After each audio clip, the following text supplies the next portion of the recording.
2021 Haryana PCS के exam में मेरा selection block development and panchayat officer के पोस्ट पे हुआ। 2021 में भी मैंने इंटरव्यू दिया है और अब 2022 में इंटरव्यू दे रहा हूँ। आप जीएस 4 को और हिंदी के पेपर को इग्नोर मत करिएगा यूपी पीसीएस में, कि शुरू में हर कोई घटिया ही लिखता है। मतलब कोई टॉपर भी होगा उसका भी आंसर आपको बिलो एवरेज ही लगेगा।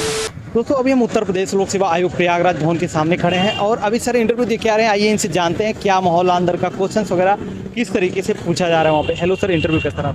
इंटरव्यू बहुत अच्छा रहा, एक्सपेक्टेड लाइंस पे रहा। मेरा ऑप्शनल लॉ है तो लॉ से रिलेटेड ज़्यादातर इंटरव्यू मेरा चला। आपका नाम और थोड़ा अपने एजुकेशनल बैकग्राउंड के बारे में। मेरा नाम कार्तिक चौहान है। मैं 2019 में लॉ ग्रेजुएट बना और national university of juridical sciences Kolkata से मैंने अपनी लॉ की पढ़ाई की है।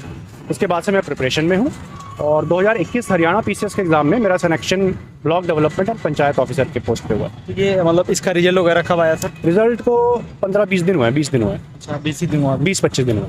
तो मतलब यूपी पीसीएस की तैयारी करें या फिर पूरे स्टेट की जो भी स्टेट एग्जाम होता है या फिर यूपीएससी का एग्जाम होता है? देखिए, जब आप इस फील्ड में घुसे तो अपने दिमाग में एक लिस्ट बना लें कि यूपीएससी के साथ साथ मुझे कौन से स्टेट्स को टारगेट करना है, जो आपके लिए कन्वीनियंट हो, जहाँ पे सिलेबस सबसे ज़्यादा मैच कर रहा हो, वो स्टेट्स आपको चुनने चाहिए। सर डिस्ट्रिक्ट कौन सा पड़ता है? मेरा सहारनपुर डिस्ट्रिक्ट पड़ता है। सहारनपुर।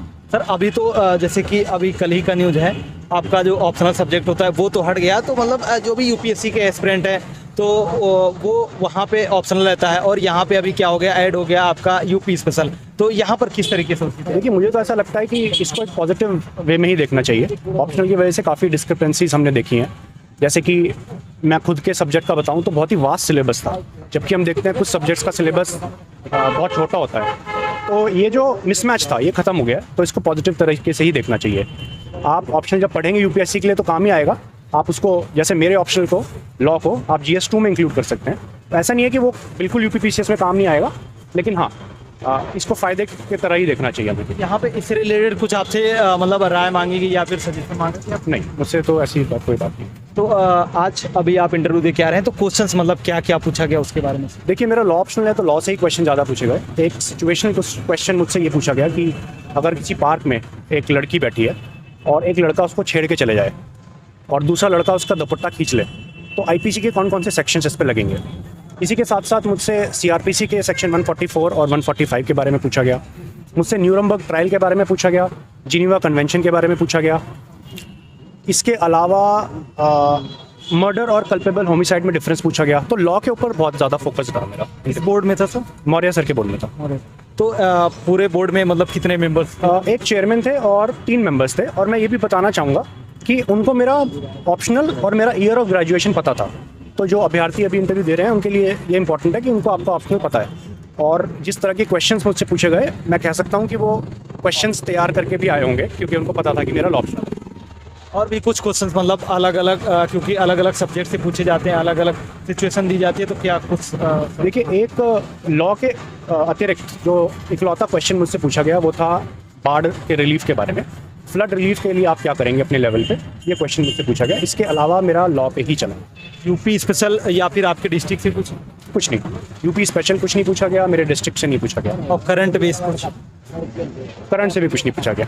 सिर्फ और सिर्फ पूरा का पूरा आपका जो इंटरव्यू था वो आपका पूरा का ऑप्शनल पे बेस? देखिए, ये मैंने एक कॉमन थीम देखी है इंटरव्यूज़ में कि अगर आपका ऑप्शनल लीग से हटके है तो आपका चांसेस है कि आपका इंटरव्यू उस ऑप्शनल पे ही जाएगा। जैसे मान लीजिए हिस्ट्री, ज्योग्राफी ये सब है तो फिर आपसे बजट और ये सब पूछा जाता है। अदरवाइज मेरे ऑप्शन में तो 90% ऑफ द टाइम्स सारा इंटरव्यू लॉ पे ही चलता है। सर पीसीएस के लिए आपका ये कौन सा अटेम्प्ट है? ये मेरा यूपी पीसीएस में 4th अटेम्प्ट है और हरियाणा पीसीएस में एक बार दे चुका हूँ। इसके पहले मतलब क्या चीज़ें हुई थी? मैं 2019 में इंटरव्यू दिया हूँ, 2020 में मेरा प्रीलिम्स नहीं हुआ, 2021 में भी मैंने इंटरव्यू दिया है और अब 2022 में इंटरव्यू दे रहा हूँ। सर मान लीजिए कोई छात्र तैयारी करना चाहता है पीसीएस की, खासकर यूपी पीसीएस की, तो वो अपनी तैयारी किस लेवल से स्टार्ट करे, कहाँ से तैयार करे, मतलब बेस वो अपना कहाँ से स्टार्ट करे? देखिए, मेरा सजेशन तो यही रहेगा कि तैयारी यूपीएससी लेवल की होनी चाहिए।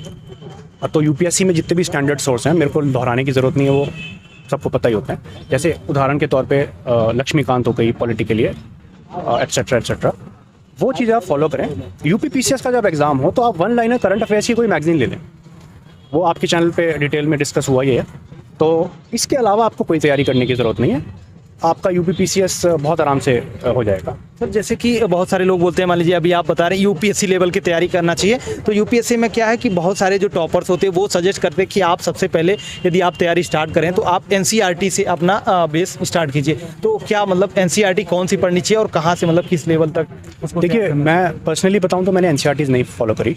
ये इसका कारण ये था कि मेरा बेस स्ट्रॉन्ग था, क्योंकि मेरा BA LLB ऑनर्स ग्रेजुएशन है और मेरा थोड़ा ह्यूमैनिटीज साइड में थोड़ा इंक्लिनेशन रहा है। अदरवाइज़ किसी का बेस स्ट्रॉन्ग नहीं है, मान लीजिए बीटेक एमटेक बैकग्राउंड से कोई है, तो उसको डेफिनेटली एनसीईआरटी से स्टार्ट करना चाहिए। और सर मेंस के लिए मतलब क्या आपका सजेशन रहेगा कि मेंस की तैयारी मतलब किस तरीके से करनी चाहिए, आंसर राइटिंग प्रैक्टिस वगैरह कैसे करनी चाहिए? देखिए, यूपीपीसीएस में एसए और हिंदी का पेपर आपको लाइटली नहीं लेना चाहिए।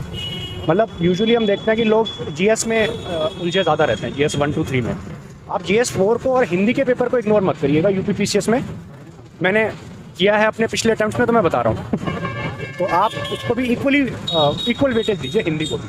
तो हिंदी के लिए मतलब आपने क्या चीज़ें, क्या सोर्स आपने फॉलो किया? देखिए, बुक्स तो मैंने कोई फॉलो नहीं करी है। मैं बस आपको बोलूँगा कोई अच्छा इंटरनेट सोर्स आपको मिल जाए। किसी और चैनल का नाम ले सकता हूँ? अच्छा, ठीक है।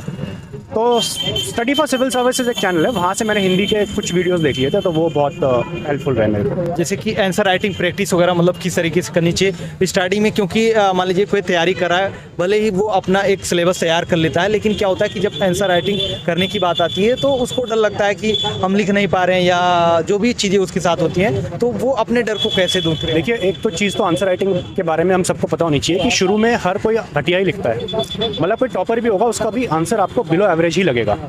और मैं इसलिए आपको कहूँगा कि बहुत से टॉपर्स ने अपनी ब्लॉग्स में अपनी शुरुआती कॉपीज़ डाली हैं, तो आप उनको देखेंगे तो आपको कॉन्फिडेंस आएगा। तो एक तो आप ये काम कर सकते हैं, और दूसरा आंसर राइटिंग में एक बैलेंस बनाना है। आपको बहुत लेट स्टार्ट नहीं करनी है आंसर राइटिंग, लेकिन बहुत जल्दी स्टार्ट भी नहीं करनी है। तो जब आपके बेसिक्स कंप्लीट हो जाएं, जैसे एनसीईआरटीज़ या फॉर एग्जांपल लक्ष्मीकांत में आपके 5-6 चैप्टर्स हो जाएं, तो आप आंसर राइटिंग स्टार्ट कर सकते हैं। और शुरुआत में अगर आपके आंसर्स अच्छे नहीं आ रहे हैं तो इससे डिमोरलाइज नहीं होना है। This is part of the process. चीज़ें धीरे धीरे इंप्रूव होंगी, वो ही धीरे धीरे इंप्रूव होंगी। आप शुरू में डिमोरलाइज मत हो जाना कि अरे यार मेरा आंसर तो अच्छा नहीं है। इस सोच से आपको नहीं चलना है। सर कई बार क्या होता है, जैसे आपके साथ हुआ कि आपका 2019 में आपका इंटरव्यू भी लगा था, उसके बाद आपका फिल्म्स नहीं निकला, तो आप उस टाइम पे अपने आप को कैसे मोटिवेट कि नहीं अभी हमें यहाँ नहीं रुकना, आगे अभी जाना है और सिलेक्शन लेना है?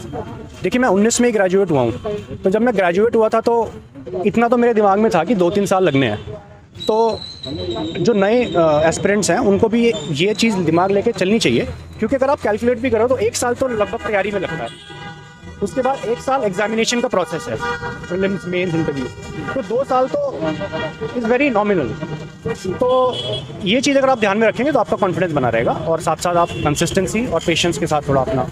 सर जब इंटरव्यू देने आते हैं तो कहीं ना कहीं ये तो पहली बार आ रहे हैं, तो एक डर का माहौल रहता है, और सोचते हैं कि किस तरीके से अंदर में मतलब वहाँ का माहौल रहेगा, बिहेवियर कैसा रहेगा पैनल मेंबर्स के साथ, तो वहाँ पर मतलब अपने आप को इंटरव्यू लेवल के लिए कैसे तैयार करें? देखिए, एक तो जो यूट्यूब पे इंटरव्यूज़ वायरल है ना, इस लेवल की डिफ़िकल्टी एक्चुअल इंटरव्यूज़ में नहीं होती है। मतलब इंटरव्यूज़ बहुत ही सिंपल और बहुत ही कंफर्टेबल लेवल पर होते हैं, बहुत ज़्यादा लंबे भी नहीं होते। जैसे मैं देखता हूँ कि यूट्यूब पे आधे घंटे के इंटरव्यूज़ हैं, ऐसा इंटरव्यू जो हाँ जी, जो मॉक इंटरव्यूज़ है, ऐसा नहीं होता है। 15 या 20 मिनट आपका इंटरव्यू चलता है, और मॉक इंटरव्यूज़ के कंपैरिजन में बहुत ही सिंपल चलता है। तो आपने कहीं पर मॉक इंटरव्यू वगैरह दिया? दरअसल मेरा 2019 में पहला अटैम्प्ट था, तो मैंने इंटरव्यू दिया था उस टाइम। तब मैंने बहुत मॉक इंटरव्यूज़ दिए थे। हापुड़ में गवर्नमेंट कोचिंग सेंटर है कोई, मैं नाम बोल रहा हूँ उसका, वहाँ पे ऑनलाइन मॉक्स दिए थे मैंने। और दृष्टि IAS में भी मैंने मॉक दिया था 2019 में। उसके बाद मैंने कोई मॉक नहीं दिया। Okay, thank you sir so much बात करने के लिए। आशा करता हूँ कि आपका यहाँ पर भी सिलेक्शन जरूर। Thank you so much.